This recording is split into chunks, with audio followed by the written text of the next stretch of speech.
ఇది వచ్చేసి 4th set అండి. చూసారు కదా ఎంత బాగుందో అసలు. దీనికి వచ్చేసి బ్యూటిఫుల్ పెండెంట్ వచ్చేసింది గ్రీన్ రూబీ తోటి.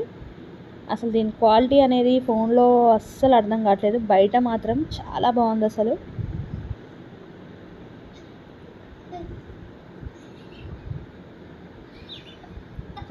థ్రెడ్ అయితే వచ్చేసింది చూడండి. మీకు సపరేట్గా కావాలన్నా నేను సపరేట్గా అయితే మీకు పంపిస్తా. దీనికి ఇయర్ రింగ్స్ వచ్చేసి గ్రీన్ పెండెంట్ వచ్చేస్తుంది. ఇయర్ రింగ్స్ కూడా చాలా బాగుంటాయి అసలు. చూసారు కదా ఇయర్ రింగ్స్ కూడా చాలా బాగున్నాయి. విత్ గ్రీన్ పెండెంట్, టాప్ వచ్చేసి విత్ రెడ్ పెండెంట్ అయితే వచ్చింది. మ్యాట్ ఫినిషింగ్ అండి.